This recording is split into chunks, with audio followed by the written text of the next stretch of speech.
నమస్కారం, సుఖీబావుకు స్వాగతం. మన కన్ను మహా సున్నితం. ఎంత సున్నితం అంటే కంట్లో చిన్న నలక పడితేనే తట్టుకోలేం, బాధతో విలవిల్లాడిపోతాం. కానీ చిత్రం ఏంటంటే నలక పడితేనే తట్టుకోలేని వాళ్ళం వంటింట్లో నిత్యం నూనె చుక్కలు, కారం పొడి తాలూకు అవశేషాలు కళ్ళలోకి చిందుతున్నా పెద్దగా పట్టించుకోం. ఇంటిని శుభ్రం చేస్తున్నప్పుడు ప్రమాదవశాత్తు యాసిడ్, బ్లీచింగ్ పౌడర్, సున్నం లాంటి రసాయనాలు కంట్లోకి చేరిన అలసత్వం చూపిస్తుంటాం. నీళ్లతోనో పాలతోనో కడిగేసుకుని మళ్లీ పనుల్లో పడిపోతుంటాం. నిజానికి కంటి గాయాల విషయంలో అశ్రద్ధ అసలు వద్దే వద్దు. తెలుసో తెలియకో చేసుకునే నాటు వైద్యాలు కొన్ని సందర్భాల్లో ఏకంగా మన చూపునే దెబ్బతీసే ప్రమాదం పొంచి ఉంటుందని హెచ్చరిస్తున్నారు డాక్టర్లు. కళ్లలోకి ప్రమాదకర రసాయనాలు పడ్డప్పుడు ఏం చేయాలో, ఎలాంటి వైద్య సాయం తీసుకోవాలో ఇప్పుడు తెలుసుకుందాం.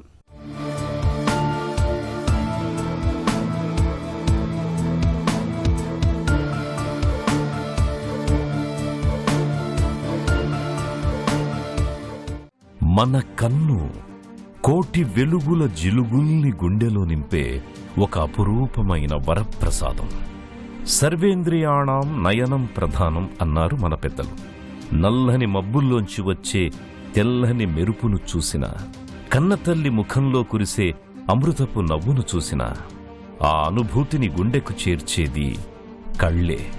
ఒంట్లో ఏ అవయవానికి చిన్న కష్టం వచ్చినా తట్టుకోవచ్చేమో కానీ అరచేతిలో ఇమిడిపోయే కంటికి చిన్న నలుసు పడితే చాలు, జగత్తంతా చీకటైపోతుంది. మన శరీరం అనే కోటకి కళ్ళు రెండు ప్రధాన ద్వారాల్లాంటివి. ఈ ద్వారాలు తెరుచుకుంటేనే సృష్టి సౌందర్యం మనకు సొంతమవుతుంది. అయితే నిత్య జీవితంలో మనం చేసే చిన్నపాటి అశ్రద్ధ, నాకేం కాదులే అనే అతి నమ్మకం ఈ సుకుమారమైన కాంతి దీపాలను శాశ్వతంగా ఆర్పేసే ప్రమాదం తెస్తోంది. తెలిసో తెలియకో పొరపాటునో ప్రమాదవశాత్తు కంటికి అయ్యే గాయాలు అలాంటివే. కంటి గాయాలు అనేవి ఎప్పుడు ఎట్లా జరుగుతాయి అని చెప్పడం చాలా కష్టం. చిన్న గాయాల దగ్గర నుంచి అది మానిపోయి పూర్తిగా కూడా వస్తుంది. కానీ కొన్ని పెద్ద గాయాలు అయ్యి కనుగుడ్డు పగిలిపోయి చూపు శాశ్వతంగా పోయే అవకాశం కూడా ఉంటుంది. చిన్న చిన్నవి చూద్దాం. బైక్లో వెళ్తున్నారు, చిన్నగా దుమ్ము కానీ ధూళి కానీ చిన్న చిన్న పురుగులు కానీ పడుతూ ఉంటాయి. పడినప్పుడు అవి నల్లగుడ్డులో చొచ్చుకుపోవడం కానీ, నల్లగుడ్డుని చీల్చినట్టు చేయడం కానీ, ఆ చిన్న చిన్న దుమ్ము కనురెప్పల కింద ఉండిపోవడం వల్ల కానీ మనకి కంటికి గాయాలవుతూ ఉంటాయి. అలానే బయట ఉన్న ఫారెన్ బాడీస్, అంటే ఇప్పుడు వెల్డర్స్లో కానీ, చెక్కలు కొట్టేవాళ్ళు, కార్పెంటర్స్ హై వెలాసిటీ తోటి, ఎక్కువ స్పీడ్ తోటి ఆ చిన్న చిన్న ముక్కలు వచ్చి కంట్లో కుచ్చుకుపోతూ ఉంటాయి. ఐరన్ ముక్కలు కానీ, చెక్క ముక్కలు కానీ, గాజు ముక్కలు కానీ కుచ్చుకుపోతూ ఉంటాయి. ఇలాంటి గాయాలు కూడా చూస్తూ ఉంటాము. అలానే ఇంట్లో కూడా మనం బాత్రూమ్ కడిగేటప్పుడు కానీ, లేదా యాసిడ్తో యాసిడ్తో కడుగుతున్నాము, ఆల్కలీస్తో వాష్ చేస్తున్నాము, ఇవి కూడా కంట్లో పడ్డప్పుడు తీవ్రమైన గాయాలు అవుతూ ఉంటాయి. అలానే మనం ల్యాబొరేటరీస్లో ఎక్స్పెరిమెంట్స్ చేస్తున్నప్పుడు, మైనింగ్ చేసే వాళ్ళకి కంట్లో ఏదైనా పడి లేదా స్పీడ్తో వచ్చి కూర్చుకొని చూస్తూ ఉంటాం. అలానే పిల్లలు ఆడుకుంటూ కొట్టుకుంటారు. బ్లంట్ ఇంజురీస్ అంటాం వాటిని. ఇలా చెంప మీద కొట్టినప్పుడు కానీ, ఫిస్ట్ తోటి ఇలా కొట్టినప్పుడు కానీ మనకి కంటికి దెబ్బ తగలవచ్చు. అలానే స్పోర్ట్స్ పర్సన్లో ఇప్పుడు క్రికెట్ ఆడుతూ ఉన్నారు, సడన్గా బాల్ వచ్చి ఇలా తగులుతుంది. లేదా కామన్గా చూసేది షటిల్ ఆడుతేటప్పుడు షటిల్ కాక్ వచ్చి కంటికి తగులుతుంది. ఇలాంటి సందర్భాల్లో కూడా మనకి కన్నుకి తీవ్రమైన గాయాలు అవుతూ ఉంటాయి. అలానే ఎక్కువ వెల్డింగ్ చేసేవాళ్ళు ఆ కాంతితోటి, ఎక్స్రే రేడియేషన్ తోటి, అలానే సూర్యగ్రహణం ఉన్నప్పుడు ఆ లైట్ని చూసినప్పుడు కూడా మనకి కంటికి గాయాలు అవుతూ ఉంటాయి. ఉదయం లేచింది మొదలు రాత్రి పడుకోబోయే వరకు మనం చేసే ప్రతి చిన్న పనిలోనూ కంటికి ఒక ప్రమాదం పొంచి ఉంది అనేది పచ్చి నిజం. పొయ్యి మీద తాళింపు పెట్టేటప్పుడు ఒక్కసారిగా చిట్లే వేడివేడి నూనె చుక్కలు, రోడ్డు మీద బైక్పై వెళుతున్నప్పుడు రెప్పపాటులో వచ్చిపడే దుమ్ము ధూళి, చిన్నపిల్లలు అల్లరిగా ఆడుకునేటప్పుడు పొరపాటున తగిలే పదునైన ఆట వస్తువులు, ఆఖరికి ఆఫీసుల్లో పేపర్ అంచులు సైతం మన కంటికి శత్రువులుగా మారవచ్చు. ఇక రసాయన కర్మాగారాలు, ల్యాబొరేటరీల్లో పనిచేసే వారి గురించి చెప్పనక్కర్లేదు. మన కంటి పై పొర అయిన కార్నియా కేవలం 0.5 మిల్లీమీటర్ మందం మాత్రమే ఉంటుంది. ఉల్లిపాయ పొర కన్నా పలుచగా ఉండే ఈ భాగం ఎంత సున్నితమైంది అంటే ఒక చిన్న కాగితం అంచు తగిలినా చాలు, అక్కడ ఉండే వేలాది నరాల చివరలు ఒక్కసారిగా ప్రేరేపితమై భరించలేనంత నొప్పిని, కంటి నిండా నీళ్లను తెప్పిస్తాయి. కంటి నిర్మాణంలో ఈ పై పొర ఒక అద్దం లాంటిది. చిన్న గీత పడినా లోపలి వెలుతురు మసకబారిపోతుంది. ప్రపంచవ్యాప్తంగా ప్రతి ఏటా దాదాపు 55 మిలియన్ల మంది రకరకాల కంటిగాయాల బారిన పడుతున్నారని ప్రపంచ ఆరోగ్య సంస్థ గణాంకాలు చెబుతున్నాయి. మనకి పైన చిన్నగా కనిపించే గాయాలు లోపల చాలా పెద్దగా కూడా ఉంటాయి. లైక్ చెంప మీద కొట్టారు, లేకపోతే ఇలా ఫిస్ట్తో కొట్టారు, షటిల్ కాక్ తగిలింది అన్నప్పుడు ఒక్కొక్కసారి మనకి చుట్టూ ఉన్న రెప్పలు కమిలినట్టుగా కనిపిస్తాయి. అంతే, అంటే ఇదంతా బ్లడ్ కారి కమిలినట్టుగా వాసిపోయినట్టు ఉంటాయి. మనం ఓన్లీ రెప్ప ఒకటే డ్యామేజ్ అయింది కదా అని మనం అనుకుంటాం. కానీ దీంతో పాటు ఒకసారి కంటి చుట్టూ ఉన్న బోన్స్ ఉంటాయి, దీన్నే ఆర్బిటల్ వాల్స్ అంటాం. ఆ వాల్స్ పగిలిపోయి బ్లో అవుట్ ఫ్రాక్చర్స్ కూడా జరుగుతూ ఉంటాయి. ఆ ఫ్రాక్చర్స్ అనేవి మనకి కనిపించవు. ఎక్స్రే కానీ సిటీ స్కాన్ కానీ చేయడం ద్వారానే మనకి తెలుస్తూ ఉంటుంది. అలానే కంటి లోపల కూడా రక్తం కారవచ్చు, దాన్నే హైఫీమా అంటాము. అలానే కనుపాప ఒక మజిల్స్ ఏవైతే ఉన్నాయో అది ఊడిపోవచ్చు, దాన్ని ఐరిడోడయాలసిస్ అంటాం. అలానే ఇలా బ్లంట్ ఇంజురీస్లో మనకి కంటి వెనకాల ఉన్న నరం అంటే రెటీనా కూడా రెటినల్ డిటాచ్మెంట్ అంటే రెటీనా అంతా ఊడిపోయే అవకాశం, రెటీనాలో ఎడిమా రావడం అంటే నీరు చేరడం, దాన్ని కమోషియో రెటీనే అని అంటూ ఉంటాము. సో బయటకి మనకి ఏమీ కనిపించకపోయినా లోపల ఇవన్నీ జరిగి మనకి చూపు తగ్గిపోయే ప్రమాదం ఉంటుంది. అలానే ఆప్టిక్ నర్వ్ ఇంజురీస్ అంటాము. ఇప్పుడు రోడ్ ట్రాఫిక్ యాక్సిడెంట్స్ జరుగుతూ ఉంటాయి. సడన్గా ఇలా పడ్డప్పుడు ఇక్కడంతా ఫ్రాక్చర్స్ అయ్యాయి, ప్లాస్టిక్ సర్జన్ మాకు మొత్తం సర్జరీ చేశారు, రిపేర్ చేశారు, ఇప్పుడు మొహమంతా బాగుంది అని అనుకుంటారు. కానీ లేట్ ప్రెజెంటేషన్లో వాళ్ళకి చూపు తగ్గిపోతూ ఉంటుంది. ఒక ఫైన్ డే కొన్ని నెలల తర్వాత అరే చూపంతా పోయింది అని వస్తారు. అప్పుడు మనం చూసినట్టయితే ఈ నరం డ్యామేజ్ అయిపోయి ఉంటుంది. సో చిన్నది అని అనుకోవడానికి మనకి ఎప్పుడూ ఉండదు. అలానే బయట ఏమీ కనిపించట్లేదు అనినా కూడా లోపల సివియర్ డ్యామేజ్ అయ్యే అవకాశాలు కూడా చాలా ఉన్నాయి. అందుకనే చిన్నదైనా పెద్దదైనా మనం కంపల్సరీ ఒకసారి కంటిన్యూస్గా డాక్టర్ దగ్గర మాత్రం చూపించుకుంటూ ఉండాలి. రోడ్లపై జరిగే ప్రమాదాల్లో కంటికి గాయాలైనప్పుడు సకాలంలో చికిత్స అందక చూపు కోల్పోవడం తెలిసిందే. అయితే విచారకరమైన విషయం ఏంటంటే రోడ్లపై జరిగే ప్రమాదాల కంటే మనం సురక్షితం అనుకునే ఇళ్లలోనే, ఆఫీస్ రూముల్లోనే జరిగే చిన్న చిన్న పొరపాట్లు, అశ్రద్ధ వల్లే 180% మంది తమ అమూల్యమైన చూపును పోగొట్టుకుంటున్నారని గణాంకాలు చెబుతున్నాయి. కంటి గాయాల విషయంలో ఎలాంటి అప్రమత్తత అవసరమో ఇప్పుడు తెలుసుకుందాం. కంటికేదైనా ప్రమాదం జరిగినప్పుడు ఆ తర్వాత కొన్ని నిమిషాల్లో మనం చేసే పనులే ఆ కంటి భవిష్యత్తుని, మన చూపుని నిర్ణయిస్తాయి.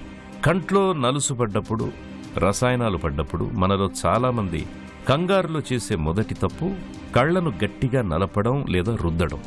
నలుసుపడ్డ కంటిని రుద్దడం అంటే ఒక సున్నితమైన గాజు ముక్కపై ఇసుక పోసి గట్టిగా గీతలు గీసినట్లే. అలా రుద్దడం వల్ల ఆ నలుసు కంటి లోపలి పొరల్లోకి మరింత లోతుగా గుచ్చుకుపోయి కార్నియల్ అబ్రేషన్కి దారితీస్తుంది. ఇది కంటి అద్దాన్ని పగలగొట్టినట్లు చేసి శాశ్వత మచ్చలను మిగులుస్తుంది. ఆ మచ్చల ద్వారా బ్యాక్టీరియా లోపలికి చేరి కంటి అల్సర్లు లేదా తీవ్రమైన ఇన్ఫెక్షన్లుగా మారి చూపును నలిపేస్తాయి. ముఖ్యంగా యాసిడ్స్ లేదా కెమికల్స్ వంటి రసాయనాలు కంట్లో పడ్డప్పుడు క్షణం కూడా ఆలస్యం చేయకుండా ఇంట్లో దొరికే శుభ్రమైన చల్లని నీటి ధారతో కంటిని కనీసం 15 నుండి 20 నిమిషాల పాటు ఎడతెరిపి లేకుండా కడుగుతూనే ఉండాలి. చాలామంది యాసిడ్స్ మాత్రమే ప్రమాదకరం అనుకుంటారు, కానీ అది పచ్చి అపోహ. వైద్య పరిశోధనల ప్రకారం ఆమ్లాల కంటే కూడా మనం ఇంట్లో వాడే బ్లీచింగ్ పౌడర్, డిటర్జెంట్లు, గోడలకి వేసే సున్నం, సిమెంటు వంటి క్షారాలు కంటికి 10 రెట్లు ఎక్కువ నష్టాన్ని కలిగిస్తాయని చెబుతారు. ఎవరికైనా కంటి గాయాలు అయినప్పుడు మనము ఎలాంటి గాయం ఉంది అనేది ముందు నిర్ధారించుకోవాల్సి ఉంటుంది. మనం మాట్లాడుకున్నట్టుగా ముందుగా ఓన్లీ రెప్పలు డ్యామేజ్ అయ్యాయి, లేదా అంటే చిన్నగా రెప్ప కట్ అయింది, అంటే గాజు ముక్క తగిలి రెప్ప కట్ అయింది, లోపల చూపు అంతా బాగుంది, రెటీనా అంతా బాగుందా లేదా, ఇలాంటివన్నీ చాలా జాగ్రత్తగా సూక్ష్మంగా గమనించాల్సి ఉంటుంది. రెప్పలు, కన్ను కదలికలు, కంటి ముందు భాగము, కంటి వెనుక భాగము, చూపు, ఇవన్నీ ఎలా ఉన్నాయి అనేది మనము చాలా జాగ్రత్తగా చూస్తూ ఉంటాము. పరీక్షల విషయానికి వచ్చినప్పుడు మనకి బయట కనిపించే కన్ను కట్టవడము ఇలాంటివి అన్నీ మనము కుట్లు వేస్తూ ఉంటాం.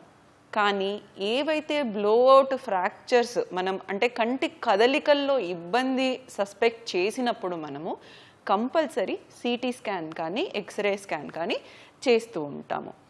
అలానే ఏదైనా స్పీడ్గా ఒక ఐరన్ ముక్క కానీ చెక్క ముక్క కానీ ఇలాంటివి వచ్చి కుచ్చుకొని లోపలికి చొచ్చుకుపోయినప్పుడు మనము ఆ ముక్క ఎక్కడ ఉంది, దాన్ని ఎలా తీయాలి అనే దానికి మనము సిటీ స్కాన్ కంపల్సరీ చేయాల్సిన అవసరం ఉంటుంది.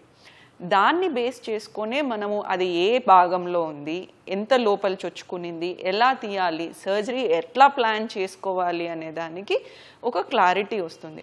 అలానే ఇంపార్టెంట్గా ఎన్ని ముక్కలు ఉన్నాయి అనే విషయం కూడా మనకి తెలుస్తూ ఉంటుంది. అంటే ఒక్క పార్టికల్ తీయాలా, 2 పార్టికల్సా, 3 పార్టికల్సా, ఎన్ని ఉన్నాయి అనేది మనము ప్లాన్ చేసుకోవడానికి ఉంటుంది. అలానే మనకి ఎప్పుడైతే ఆప్టిక్ నర్వ్ డ్యామేజ్ సస్పెక్ట్ చేస్తున్నామో, అంటే కంటి వెనకాలన్న నరంది డ్యామేజ్ సస్పెక్ట్ చేస్తున్నామో, బయటంతా బాగుంది కానీ చూపు తగ్గిపోయింది, కన్ను కదలికల్లో తేడా వస్తుంది అనుకున్నప్పుడు మనం నర్వ్ డ్యామేజ్ సస్పెక్ట్ చేస్తాము. అలాంటి సందర్భాల్లో ఎంఆర్ఐ కూడా చేయాల్సిన అవసరం ఉంటుంది. సముద్రం పైకి ప్రశాంతంగా అలలు లేకుండా ఎంతో నిశ్శబ్దంగా కనిపించిన దాని లోపల లోతైన అగాధాలు, అలజడులు దాగి ఉంటాయి. మన కంటికయ్యే గాయాలు కూడా సరిగ్గా అలాగే ఉంటాయి. పైకి కేవలం ఒక చిన్న ఎరుపు రంగు మచ్చలానో చిన్న గీతలాగో కనిపించినా కంటి లోపల మాత్రం ఊహించని స్థాయిలో పెద్ద నష్టమే జరిగుండొచ్చు. దెబ్బ తగిలిన తీవ్రతకు కంటి లోపల ఉండే ఐరిస్ అంటే నల్లగుడ్డు భాగం చెరిగిపోవచ్చు. కాంతిని కేంద్రీకరించే సహజమైన కటకం తన స్థానం నుంచి పక్కకు జరిగిపోవచ్చు. ఆఖరికి మనకు చూపును ప్రసాదించే వెనుక భాగంలోని కెమెరా ఫిల్మ్ లాంటి రెటినా పొర కూడా ఊడిపోయి రెటినల్ డిటాచ్మెంట్ అనే ప్రమాదకరమైన పరిస్థితికి దారితీయొచ్చు.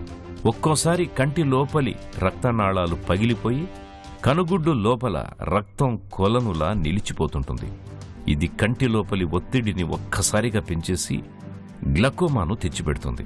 కంటికి దెబ్బ తగిలిన తర్వాత చూపు ఒక్కసారిగా మసకబారడం, వస్తువుల రంగులు సరిగ్గా గుర్తుపట్టలేకపోవడం, కాంతిని అస్సలు చూడలేక కళ్ళు జిగేల్మనడం, చివరికి కనుగుడ్డును అటూ ఇటూ కదపడానికి కూడా ప్రాణం పోయేంత నొప్పి రావడం, ఇవన్నీ లోపల ఏదో పెద్ద ప్రమాదం జరిగింది అనడానికి స్పష్టమైన సంకేతాలుగా అర్థం చేసుకోవాలి. మనకి ఎప్పుడైతే చిన్న చిన్న గాయాలు అవుతాయో, అంటే చిన్నగా రెప్ప కట్టయింది లేదా లోపల చిన్నగా దుమ్ము పడింది అనేవి చిన్న గాయాలుగా ఉంటాయి. చిన్న దుమ్ము పడ్డప్పుడు వాష్ చేస్తాను, క్లీన్ చేస్తాను, అదేదో తీసేస్తాను, అక్కడికి క్లియర్ అయిపోతుంది. అంటే అయిపోయాక యాంటీబయాటిక్స్ వాడతాము, బాగుంటుంది. చిన్నగా రెప్పలు కట్ అయ్యాయి, వాటికి కుట్లేస్తాను, చూపు బాగానే ఉంటుంది. ఎప్పుడైతే సివియర్ ఇంజురీస్ అవుతాయో, అంటే మనకి ఓపెన్ గ్లోబ్ ఇంజురీస్ అంటాం, నల్లగుడ్డు పూర్తిగా కట్ అయిపోయింది, ఓపెన్ అయిపోయింది. దీంట్లో మనము మెయిన్గా టార్గెట్ చేసేది ఫస్ట్ ఆ కట్ అయిన కుట్టును మొత్తం కుట్టేస్తాం. కుట్టేసి ఇన్ఫెక్షన్ అనేది రాకుండా మనం కాపాడుకోవాలి. అది మానిన తర్వాత ఆ కట్ మనం చూసే లైన్లో ఉంటే గనక చూపు కొంచెం తక్కువగా తిరిగి వస్తుంది. అలాంటి సందర్భాల్లో అవసరం ఉన్నప్పుడు మనం నల్లగుడ్డుని మార్చుకునే ప్రయత్నం కూడా చేయొచ్చు. దాన్నే ఆప్టికల్ కెరటోప్లాస్టీ అంటాము. ఇంకా కొన్ని వేరే ఇంజురీస్ ఉంటాయి. అంటే నల్లగుడ్డు కాకుండా నల్లగుడ్డుతో పాటు పక్కనున్న తెల్లగుడ్డు కూడా కట్ అయిపోతూ ఉంటుంది. ఇట్లానే జోన్ 1, జోన్ 2, జోన్ 3 ఇంజురీస్ అని అంటూ ఉంటాము. ఈ జోన్ 2, జోన్ 3 ఇంజురీస్ అంటే తెల్లగుడ్డు కూడా కట్ అయిపోయే ఇంజురీస్ ఏవైతే ఉన్నాయో ఇవి చాలా చాలా dangerous injuries.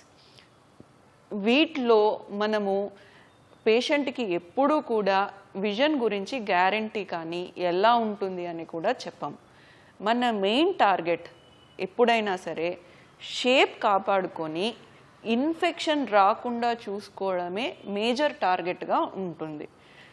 Zone 3 injuries are వెనకాల ఈ మొత్తం కట్ అయిపోయిన ఇంజురీస్లో పూర్తిగా చూపుపోయే అవకాశమే చాలా ఎక్కువ శాతం ఉంటుంది. అలానే ఈ ఫాస్ట్గా వచ్చి ఫారెన్ బాడీస్ కంట్లో ఏవైతే రెటీనాని డ్యామేజ్ చేస్తాయో అలాంటి వాటికి మనము రెటీనల్ సర్జరీస్ చేసి అలా చిన్న ఉన్న ఫారెన్ బాడీస్ని తీసేయాల్సిన అవసరం ఉంటుంది. యాసిడ్ ఇంజురీస్ కానీ ఆల్కలీ ఇంజురీస్ కానీ ఫస్ట్ అయినప్పుడు ఇనీషియల్గా మనకి క్లీనింగ్ బాగా కడగాలి 15 to 20 minutes బాగా వాష్ చేసిన తర్వాత ఆ చిన్నగా లోపల ఉన్న యాసిడ్ పార్టికల్స్ ఆల్కలీ పార్టికల్స్ అన్నీ పోయేదాకా మనం వాష్ చేస్తాము. అది క్లియర్ అయ్యాక నెక్స్ట్ స్టెప్లో కన్రెప్పలు అతుక్కుపోకుండా అంటే సిమ్లెఫ్రాన్ అని కన్రెప్పలు లోపలికి అతుక్కోకుండా ఇలా జరగకుండా ఉండడానికి స్టెప్ బై స్టెప్ సర్జరీ అవసరం ఉంటుంది. అలానే ఆమ్నియాటిక్ మెంబ్రెయిన్ గ్రాఫ్టింగ్ కూడా చేస్తూ ఉంటాం. కంట్లో నలక పడ్డప్పుడు మనలో చాలా మంది వెంటనే కంటిని గట్టిగా రుద్దుతుంటారు. నిజానికి అలా రుద్దడం ఏమాత్రం మంచిది కాదు. ఎందుకంటే సున్నితమైన గాజుపై ఇసుక పోసి రుద్దిన చందంగా కంటికి మరింతగా నష్టం జరుగుతుందని చెబుతారు డాక్టర్లు. కంటి గాయాల విషయంలో ఎలాంటి అవగాహన అవసరమో ఇప్పుడు తెలుసుకుందాం. కంటికి గాయమైన అత్యవసర పరిస్థితుల్లో కంటి లోపల ఎంత మేర నష్టం జరిగిందో తెలుసుకోవడానికి నేడు అద్భుతమైన నిర్ధారణ పరీక్షలు అందుబాటులో ఉన్నాయి. కంటి ఆసుపత్రికి వెళ్లిన వెంటనే వైద్యులు స్లిట్ ల్యాంప్ మైక్రోస్కోప్ పరీక్ష ద్వారా కంటి పై పొరలను క్షుణ్ణంగా పరిశీలిస్తారు. అలాగే టోనోమెట్రీ పరీక్ష ద్వారా కంటి లోపల ఒత్తిడిని కొలుస్తారు. ఒకవేళ కంటి వెనుక భాగం దెబ్బతిన్నా లేదా ఏదైనా వస్తువు కనుగుడ్డు లోపలికి చొచ్చుకుపోయినప్పుడు కంటికి మాత్రమే ప్రత్యేకించిన బి స్కాన్ అనే ప్రత్యేక అల్ట్రాసౌండ్ లేదా సిటీ స్కాన్ పరీక్షల ద్వారా కంటి అంతర నిర్మాణాన్ని ఒక మ్యాప్లా అంచనా వేస్తారు. పరీక్షల అనంతరం గాయం తీవ్రతను బట్టి చికిత్స ఉంటుంది. గాయం కేవలం పై పొరలకే పరిమితమైతే యాంటీబయోటిక్ డ్రాప్స్, కంటికి విశ్రాంతినిచ్చే ఐ ప్యాచెస్ వంటి చికిత్సలు అందిస్తారు. అయితే కనుగుడ్డు పగిలినా లేదా వెనుక పొర దెబ్బతిన్నా క్షణం కూడా ఆలస్యం చేయకుండా సర్జరీ చేయాల్సి ఉంటుంది. మైక్రో సర్జరీల ద్వారా కంటిని పూర్వరూపానికి తెచ్చే ప్రయత్నం చేస్తారు. ఒకవేళ రెటీనా పొర విడిపోతే అత్యంత సంక్లిష్టమైన విట్రియో రెటినల్ సర్జరీల ద్వారా ఆ పొరను యథాస్థానంలోకి అమర్చి చూపును కాపాడతారు. ఇప్పుడు గాయాలు అవ్వకుండా జాగ్రత్తలకి మాట్లాడుకుందాం. మనం ఫస్ట్ ఇంట్లో విషయాల గురించి మాట్లాడుకుందాం. ఇంట్లో కూడా సింపుల్ థింగ్స్, ఇంట్లో బాత్రూమ్ కడిగేటప్పుడు వాడే యాసిడ్ పడి కూడా చాలామంది మనకి వస్తూ ఉంటారు. ఇలా యాసిడ్ కానీ వెనిగర్ కానీ ఆల్కలీస్ కానీ అంటే సోడాతోటి దీంతోటి క్లీన్ చేసేటప్పుడు కానీ ఇంట్లో పెయింట్ చేసేటప్పుడు సున్నం కొడుతున్నారు అన్నప్పుడు కంపల్సరీ ప్రొటెక్టివ్ గ్లాసెస్ పెట్టుకోవడం మంచిది. అలానే ముఖ్యంగా ఇలాంటి వస్తువులన్నీ కూడా పిల్లలకి అందకుండా ఉండే దగ్గర పెట్టాలి. ఎందుకంటే చాలాసార్లు పిల్లలు ఏదో అందుకోవడానికి పైకి ఎక్కారు, అది తీశారు, అలా మొత్తం మీద పడింది, ఇలాంటివన్నీ మనం చూస్తూ ఉంటాము. సో ఇలాంటి వాటిల్లో పిల్లలు అందకుండా ఉండే ప్రదేశాల్లో మనం పెడుతూ ఉండాలి. పని దగ్గరికి వస్తే అంటే వర్క్ ప్లేసెస్, ఇప్పుడు కెమికల్ ల్యాబొరేటరీస్లో వర్క్ చేసేవాళ్ళు వాళ్ళకి కంపల్సరీ ప్రొటెక్టివ్ ఐ గేర్ డెఫినెట్గా ఉంటుంది. నెగ్లెక్ట్ చేయకుండా ప్రొటెక్టివ్ ఐ గేర్ కంపల్సరీ వేసుకోవాలి. అలానే ఇలాంటి ప్రదేశాల్లో ఫస్ట్ ఎయిడ్ కిట్ని కంపల్సరీ ఉంచుకోవాలి. ఆ ఫస్ట్ ఎయిడ్ కిట్లో అంటే క్లీన్ వాటర్ ఆర్ సెలైన్ ఒక 400-500 ml సెలైన్ ఉండేలాగా చూసుకోవాలి. ఎందుకు పొరపాటున ఏదైనా పడినప్పుడు వెంటనే కనుక్కోవడానికి ఉండాలి కాబట్టి. అలానే అందులో ఒక లూబ్రికెంట్ ఐ డ్రాప్స్, ఒక యాంటీబయాటిక్ ఐ డ్రాప్స్ ఉంచుకోవడం మంచిది. కార్ బ్యాటరీస్ తోటి కానీ మనం చూస్తూ ఉంటాము, కార్ బ్యాటరీస్తో యాసిడ్ మార్చే వాళ్ళకు కూడా ఇంజురీస్ అవుతుంటాయి. ఇలాంటి వర్క్స్ చేసే వాళ్ళందరూ వెల్డర్స్ కానీ, కార్పెంటర్స్ కానీ, మైనర్స్ కానీ, చిన్న చిన్న పదార్థాలు ఫాస్ట్గా వచ్చి తగులుతూ ఉంటాయి వాళ్ళకి. కంపల్సరీ గ్లాసెస్ పెట్టుకొని వర్క్ చేసుకోవాలి. పిల్లల విషయంకి వస్తే పిల్లలు షార్ప్ ఆబ్జెక్ట్స్తో, సిజర్స్తో కానీ, నైఫ్స్తో కానీ, బ్లేడ్స్తో కానీ, స్క్రూ డ్రైవర్స్తో కానీ వేటితోటి పిల్లల్ని ఆడనివ్వద్దు. అలానే పెన్సిల్స్ చేతిలో పట్టుకొని ఆడుకోవడము, ఎగరడము చేయడం లాంటివి చేయొద్దు. కంటి గాయాల విషయంలో అప్రమత్తతే మనకు రక్ష. అసలు ప్రమాదమే జరగకుండా ముందు జాగ్రత్తలు తీసుకోవడం అన్నిటికంటే ఉత్తమం. బైక్ నడిపేటప్పుడు కేవలం స్టైల్ కోసం కాకుండా హెల్మెట్ అద్దం కిందకి దించుకోవడం విధిగా అలవాటు చేసుకోవాలి. రోడ్డుపై ఎగిరి వచ్చే చిన్న రాయి అయినా బుల్లెట్లా మన కంటిని గాయపరచగలదు. అలాగే వెల్డింగ్ పనులు చేసేటప్పుడు, రసాయనాలతో లేదా పదునైన ఇనుప వస్తువులతో పనిచేసేటప్పుడు ప్రొటెక్టివ్ గాగుల్స్ అంటే రక్షణ కళ్లద్దాలు ధరించడం తప్పనిసరి. మన ఇంట్లో ఉండే చిన్నపిల్లల విషయంలో మరింత అప్రమత్తంగా ఉండాలి.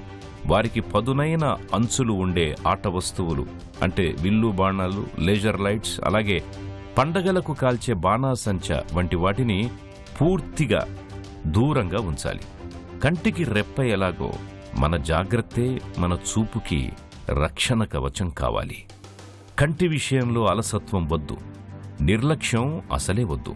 చిన్న నలుసుపడ్డా, స్వల్పంగా గాయమైనా సొంత వైద్యాలు చేసుకోకుండా వెంటనే నేత్ర వైద్యులను సంప్రదించాలి. అశ్రద్ధ చేస్తే చూపును కబళించే కంటి గాయాలను నివారించుకోవడం మన చేతుల్లోనే ఉంది. ఏదైనా పనిచేస్తున్నప్పుడు కళ్లకు రక్షణగా అద్దాలు ధరించడం వల్ల 90% కంటి ప్రమాదాలను నివారించుకోవచ్చు. బైక్ నడుపుతున్నప్పుడు, వెల్డింగ్ పనులు చేస్తున్నప్పుడు తప్పనిసరిగా కళ్లకు గాగుల్స్ ధరించాలి. కంటి గాయాల విషయంలో ఆలస్యమే అసలు ప్రమాదం. సత్వరమే వైద్యం తీసుకోవాలి. అప్పుడే మన చూపు భద్రంగా ఉంటుంది.